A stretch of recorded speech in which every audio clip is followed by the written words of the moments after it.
प्यारे बच्चों, जय हिंद। आपका हमारे YouTube चैनल में हार्दिक स्वागत है। भाषा भारती कक्षा 8वीं के सभी पाठों का विवरण विस्तार पूर्वक एवं संबंधित अभ्यास, प्रश्नोत्तर व गद्यांश व पद्यांश की संपूर्ण व्याख्या देखेंगे। अभी तक आपने हमारे चैनल को सब्सक्राइब नहीं किया तो कर लीजिए। साथ ही आप अपनी कक्षा के सभी विषय के वीडियो देखने के लिए हमारे चैनल की प्लेलिस्ट या वीडियो के डिस्क्रिप्शन में जाकर के प्लेलिस्ट देख करके अपनी कक्षा की और वीडियो देख सकते हैं। 8 गणितज्ञ ज्योतिषी आर्यभट्ट के बारे में पढ़ेंगे, समझेंगे और साथ ही सभी प्रश्नों के हल देखेंगे। आप प्रश्नों के उत्तर लिखने के लिए स्क्रीनशॉट लेके लिख सकते हैं। अभी तक आपने हमारे चैनल को सब्सक्राइब नहीं किया तो कर लीजिए। भारतीय संस्कृति के उन्नायक, विश्व के समक्ष गणित और ज्योतिषी के क्षेत्र में भारत की धाक जमाने वाले आर्यभट्ट का नाम बहुत गौरव के साथ लिया जाता है। ये बचपन से ही मेधावी और वैज्ञानिक दृष्टिकोण वाले थे। गणित और ज्योतिषी के क्षेत्र में अनेक गूढ़ तथ्यों की जानकारी सप्रमाण प्रस्तुत करके विश्व प्रसिद्ध हो गए। तो लगभग आज से करीब 1500 साल पहले, आज का जो पटना शहर है उसे पाटलिपुत्र कहते हैं। यहाँ पर बहुत अधिक फूलों के बगीचे थे, इसलिए इसका नाम कुसुमपुर भी पड़ा। पाटलिपुत्र नगर नंद और मौर्य और गुप्त सम्राटों की राजधानी रहा है। यहाँ पर प्रख्यात विश्वविद्यालय नालंदा भी है, जो पटना से ज़्यादा दूर नहीं था। उस समय पाटलिपुत्र नगर ज्योतिषी के अध्ययन के लिए मशहूर था। एक दिन क्या हुआ कि वहाँ पर पूरे शहर में काफ़ी चहल पहल थी। यहाँ गंगा, सोन और गंडक नदियाँ के संगम की ओर लोगों की भीड़ उमड़ रही थी। यानी संगम की तरफ बहुत सारे लोग जा रहे थे सवेरे सवेरे और बहुत भीड़ लगी हुई थी। और यह माना जा रहा था कि आज सूर्य ग्रहण है और आज राहु नाम का राक्षस सूर्य को निगल जाएगा। इसके लिए जल्दी वो सूर्य को मुक्त करें, तो हमें अधिक से अधिक उपवास रखें, पूजा पाठ करें, खूब दान पुण्य करें, जिससे वह जल्दी से सूर्य देवता को मुक्त कर दे। सभी ओर ये आवाज़ें सुनाई दे रही थीं कि दे दान तो छूटे ग्रहण, यानी जब आप दान दें तो ग्रहण समाप्त हो। यही जो शहर था, इसकी कुछ दूरी पर पाटलिपुत्र में एक आश्रम पर दूसरा ही माहौल था। यह आश्रम एक टीले पर था। यहाँ जो आश्रम है, इसमें आंगन में तांबे, पीतल, लकड़ी की तरह तरह के यंत्र रखे हुए थे। इनमें कुछ गोल भी थे, कुछ कटोरे के जैसे भी थे, कुछ वर्तुलाकार थे और कुछ शंक्वाकार। शंक्वाकार का मतलब जैसे जोकर की टोपी। वास्तव में यह एक वेधशाला थी, यानी जहाँ पर ज्योतिषी गणितज्ञों की जो गणना है गणित की, वो की जाती है, अर्थात प्रयोगशाला थी। यहाँ पर बहुत सारे प्रसिद्ध ज्योतिषी बैठे हुए थे, साथ ही वहाँ पढ़ने वाले विद्यार्थी एकत्र थे। यहाँ पर एक चित्र आपको दिखाई दे रहा है। राहु है जो सूर्य को निगल रहा है। तो यहाँ पर जो ये यंत्र थे, उनके चारों तरफ प्रसिद्ध ज्योतिषी और वहाँ के विद्यार्थी बैठे हुए थे। वहाँ विद्यार्थी आपस में चर्चा कर रहे थे कि धर्म ग्रंथों के अनुसार जो राहु नाम का राक्षस है, वह सूर्य और चंद्रमा को निगल लेता है और सूर्य ग्रहण और चंद्र ग्रहण होता है। वहाँ जो विद्यार्थी बैठे थे, उनमें एक तरुण विद्यार्थी भी था। वह यह कह रहा था कि नहीं, ये सब किंवदंतियाँ हैं, पुरानी बातें हैं, ऐसा नहीं होता। पृथ्वी की बड़ी छाया जब चंद्रमा पर पड़ती है तो चंद्रग्रहण होता है, और जब चंद्रमा पृथ्वी और सूर्य के बीच आ जाता है तो उसकी छाया सूर्य पर पड़ती है और सूर्य ग्रहण होता है। वह ऐसा सभी विद्यार्थियों को समझा रहा था। यह विद्यार्थी कौन था? तो यह विद्यार्थी था आर्यभट्ट। अब ज़्यादातर आर्यभट्ट को कुछ लोग आर्यभट्ट भी कह देते हैं, लेकिन सही नाम उनका आर्यभट्ट है। भट्ट का मतलब होता है योद्धा। तो इस प्रकार वहाँ पर वेधशाला में ये सब चल रहा था और यहाँ पर यह चित्र बना हुआ है आर्यभट्ट का। ये जो आर्यभट्ट हैं, इनका जन्म जो है वह दक्षिणापथ में गोदावरी तटीय क्षेत्र के अस्मक जनपद क्षेत्र होते थे, वहाँ इनका जन्म हुआ था, इसलिए इन्हें अस्मकाचार्य भी कहा जाता है। इनके मतलब नाम भी दिया गया। गणित और ज्योतिषी के अध्ययन में इनकी विशेष रुचि रही और इन्होंने किसी भी बात को आंख मूंद कर विश्वास नहीं किया। उस समय एक और बात प्रसिद्ध थी कि हमारी पृथ्वी स्थिर है। तो उन्होंने कहा, सब लोग इस बात को मानते थे, इन्होंने कहा नहीं, हमारी पृथ्वी स्थिर नहीं है, हमारी पृथ्वी अपनी धुरी पर चक्कर लगाती है। स्थिर तो आकाश का तारामंडल है। अब लोग इसको मानने तैयार नहीं थे, तो उन्होंने एक उदाहरण भी दिया। उन्होंने कहा कि जिस तरह एक नाव यदि नदी की धारा की दिशा में बहे और उसमें जो व्यक्ति बैठा है तो वो देखता है कि जो आसपास की वस्तुएं हैं, पेड़ पौधे हैं, वो उल्टी दिशा में जाते हुए अनुभव होता है। तो इसी प्रकार उन्होंने कहा कि पृथ्वी अपनी धुरी पर पश्चिम से पूर्व की ओर घूमती है। तो जो हम भी उसमें हैं पृथ्वी में, तो हम भी घूम रहे, तो हमें वह सारी जो वस्तुएं हैं पृथ्वी के बाहर की, वो पूर्व से पश्चिम की ओर घूमती हुई समझ में आती हैं।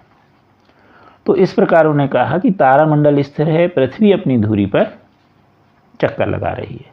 आप भी बस या ट्रेन में आपने यात्रा की होगी तो आपने देखा होगा कि जो सारे पौधे हैं वो पीछे की उल्टी दिशा में जाते हुए हमें दिखाई देते हैं, जबकि पेड़ पौधे तो स्थिर हैं, बस चल रही है, ट्रेन चल रही है। तो इस प्रकार उन्होंने एक नाव के उदाहरण के द्वारा समझाया। ज्ञान विज्ञान के क्षेत्र को प्राचीन भारत की सबसे बड़ी देन, इन्होंने शून्य का भी आविष्कार किया। पहले 1 से गिनती शुरू होती थी, इन्होंने शून्य का भी आविष्कार किया, 0 1 2 3 इस प्रकार से। केवल 10 अंक संकेतों से भी संख्याओं को व्यक्त करना, इस दार्शनिक स्थान जो है स्थानमान अंक पद्धति को इन्होंने प्रचलन में लाए। इन्होंने वृंद यानी अरब तक की दशमलव संज्ञाएं देकर के लिखा। इनमें प्रत्येक स्थान अपने पिछले स्थान से 10 गुना होता है, यह भी इन्होंने बताया। वास्तव में जो आर्यभट्ट हैं, लोग इनको लगभग भूल चुके थे, लेकिन बाद में जो हमारे महाराष्ट्र के विद्वान डॉक्टर भाऊ जी हैं, उन्होंने 1864 में मलयालम लिपि में आर्यभट्टी की ताड़पत्र की पोथियां खोज की और इनका विवरण प्रकाशित किया और इस प्रकार लोगों ने आर्यभट्ट के बारे में जाना। बाद में भारत का जो पहला कृत्रिम उपग्रह है उसका नाम भी आर्यभट्ट दिया गया, जिसे 19 अप्रैल 1975 को अंतरिक्ष में छोड़ा गया था। आर्यभट्ट प्राचीन भारतीय विज्ञान का सबसे चमकीला सितारा थे। आप अपनी कक्षा के सभी विषय के वीडियो देखने के लिए चैनल के प्लेलिस्ट में जाने के लिए आप वीडियो से ही जहां मोर लिखा है डिस्क्रिप्शन में, यहां पर आप चले जाएं। जैसे ही आप जाएंगे तो इस तरह से यह पेज खुल जाएगा।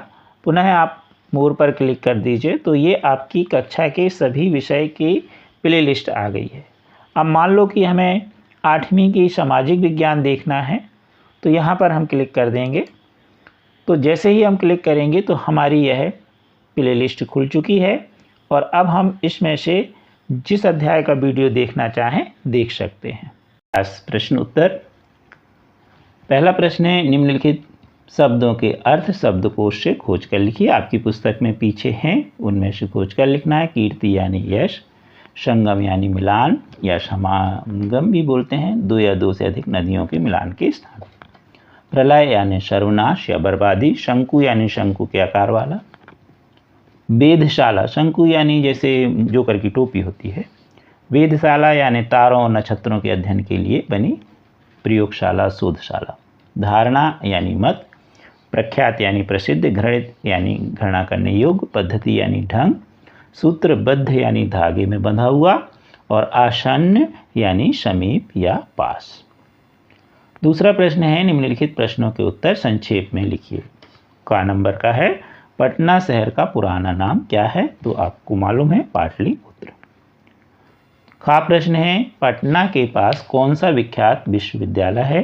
तो पटना के पास नालंदा विश्वविद्यालय था, जो अपने समय का बहुत ही प्रसिद्ध विश्वविद्यालय था।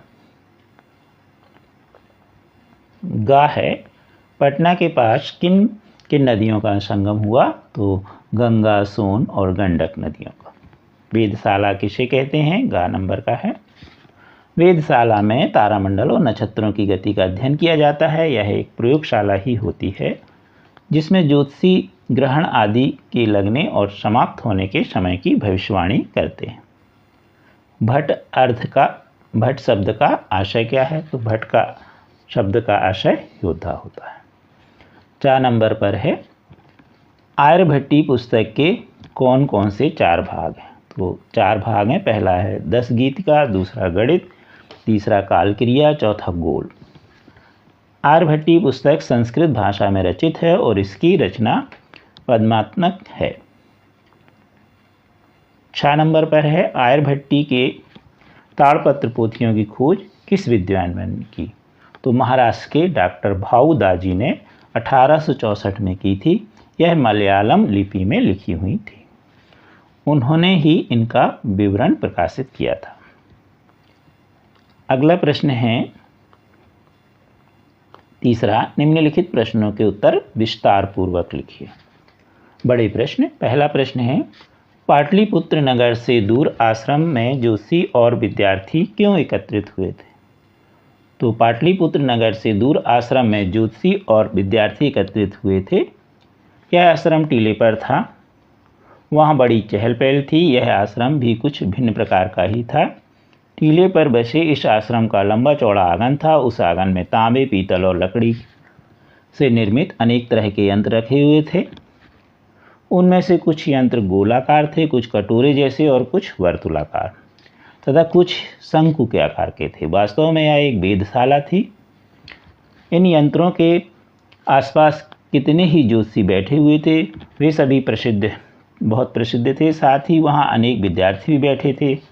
वे वहाँ इकट्ठे होकर हिसाब लगा रहे थे भविष्यवाणी का, जो उन्होंने की थी कि ग्रहण कितने समय लगेगा, कहाँ दिखाई देगा और इस ग्रहण का समय क्या होगा। वे अपनी गणना के अनुसार ही की गई भविष्यवाणी की सत्यता की परख करने के लिए वहाँ एकत्रित हुए थे। ख नंबर का प्रश्न है, पृथ्वी अपनी धुरी पर चक्कर लगाती है। इस कथन को आर्यभट्ट ने किस तरह समझाया? तो आर्यभट्ट ने कभी भी आंख मूंदकर पुरानी गलत धारणाओं को स्वीकार नहीं किया। वे अपने विचारों को बिना झिझक और भय के प्रस्तुत करते थे।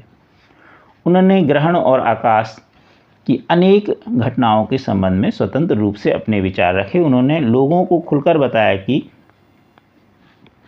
हमारी पृथ्वी अपनी धुरी पर चक्कर लगाती है, वह स्थिर नहीं है। आकाश तारामंडल स्थिर है। आर्यभट्ट ने इसे स्पष्ट करने के लिए कि पृथ्वी धुरी पर अपने पश्चिम से पूर्व की ओर घूमती है और इसके साथ ही हम भी घूमते हैं, इसलिए आकाश स्थिर तारामंडल हमें पूर्व से पश्चिम की ओर जाता हुआ जान पड़ता है। आर्यभट्ट ने ग्रहण और सूर्य ग्रहण और चंद्र ग्रहण के बारे में क्या विचार व्यक्त किए? कुछ आचार्य और विद्यार्थी पाटलिपुत्र के आश्रम की वेधशाला में बैठकर आपस में चर्चा कर रहे थे कि ग्रहण क्यों लगता है। उनमें से कुछ कह रहे थे कि धर्म ग्रंथों में लिखा है कि ग्रहण के समय राहु नाम का राक्षस सूर्य और चंद्रमा को निगल लेता है। हमें चाहिए कि इन ग्रंथों की बात पर हमें विश्वास करना चाहिए। परंतु वहाँ पर उपस्थित विद्यार्थी मंडल में से एक युवा तरुण विद्यार्थी बैठा हुआ था। वह अपने साथियों को समझा रहा था कि पृथ्वी की बड़ी छाया जब चंद्रमा पर पड़ती है तो चंद्र ग्रहण, इसी तरह जब चंद्रमा की छाया पृथ्वी और सूर्य के बीच में चंद्रमा आ जाता है तो सूर्य पर पड़ती है और सूर्य को वह ढक लेती है और सूर्य ग्रहण। राहु नाम का राक्षस सूर्य अथवा चंद्रमा को नहीं निकलता है। यह सब कपोल कल्पित धारणा यानी पुरानी बातें हैं। हमें इन पर विश्वास नहीं करना चाहिए। अगला प्रश्न है, ज्ञान विज्ञान के क्षेत्र में संसार को प्राचीन भारत की क्या देन है? ज्ञान विज्ञान के क्षेत्र में संसार को प्राचीन भारत की सबसे बड़ी देन शून्य सहित केवल 10 अंक संकेतों से भी संख्यांक को व्यक्त करना है। यानी पहले शून्य का आविष्कार नहीं हुआ, आर्यभट्ट ने शून्य का आविष्कार किया। इस दार्शनिक स्थान पर जो मान है, अंक पद्धति की खोज आर्यभट्ट से 300-400 वर्ष पहले हो चुकी थी। आर्यभट्ट इस नई संख्या पद्धति से परिचित थे। उन्होंने अपने ग्रंथ के शुरू में वृंद अर्थात अरब तक के 10 गुणोत्तर संज्ञान दे करके लिखा है कि इनमें प्रत्येक स्थान पर पिछले स्थान से 10 गुना है। यानी कोई भी संख्या है वह उसकी 10 गुनी है। आर्यभट्ट ने हमारे देश में गणित ज्योतिषी के अध्ययन की एक नई स्वस्थ परंपरा शुरू की। इस तरह यह कहा जा सकता है कि प्राचीन भारत ने ज्ञान विज्ञान के क्षेत्र में संसार को बहुत बड़ी उपलब्धि दी। अगला प्रश्न है, आर्यभट्ट को प्राचीन भारतीय विज्ञान का सबसे चमकीला सितारा क्यों कहते हैं? आर्यभट्ट दक्षिणा पथ में गोदावरी तट के क्षेत्र में अस्मक जनपद के रहने वाले थे। वो उस समय जनपद क्षेत्र चलते थे, बाद में यह अस्मकचार्य के नाम से भी प्रसिद्ध हुए। आर्यभट्ट बचपन से ही तेज बुद्धि वाले थे। वे गणित और ज्योतिषी के अध्ययन में गहरी रुचि लेते थे।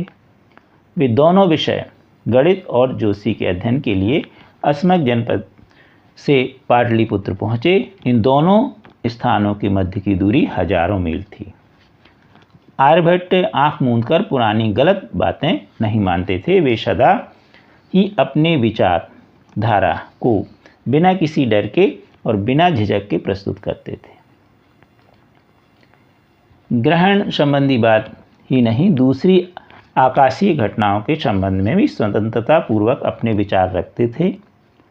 वे एक साहसी ज्योतिषी वैज्ञानिक थे। उन्होंने पृथ्वी की गति के बारे में अपने विचार खुलकर सबके सामने रखे। वे सबसे पहले ज्योतिषी थे जिन्होंने स्पष्ट शब्दों में अपने विचार प्रस्तुत करते हुए कहा कि पृथ्वी स्थिर नहीं है, यह अपनी धुरी पर चक्कर लगाती है। स्थिर तो आकाश का तारामंडल है। इसके अतिरिक्त आर्यभट्ट ने हमारे देश में गणित और ज्योतिषी के अध्ययन को एक नई व्यवस्था स्वस्थ परंपरा शुरू की। इसलिए आर्यभट्ट को प्राचीन भारतीय विज्ञान का सबसे चमकीला सितारा कहा जाता है। प्रश्न 4, वस्तुनिष्ठ प्रश्न। रिक्त स्थानों की पूर्ति वाक्य के सामने कोष्ठक में दिए गए शब्द से छांटकर कीजिए। पृथ्वी अपनी धुरी पर खाली स्थान से खाली स्थान दिशा में घूमती है। तो ये कहाँ से कहाँ घूमती है? पश्चिम से पूर्व की ओर। पहले में पश्चिम भर दीजिए, दूसरे में पूर्व। पश्चिम से पूर्व की ओर। ग्रहणों की वैज्ञानिक व्याख्या करने वाले तरुण पंडित का नाम क्या था? तो ये अब आपको रट ही गया होगा, आर्यभट्ट। अगला है, आर्यभट्ट की पुस्तक का नाम क्या था? तो आर्यभट्ट की पुस्तक का नाम आर्यभट्टीय था। कृपया हमारे चैनल को शेयर सब्सक्राइब अवश्य कीजिए। Thank you.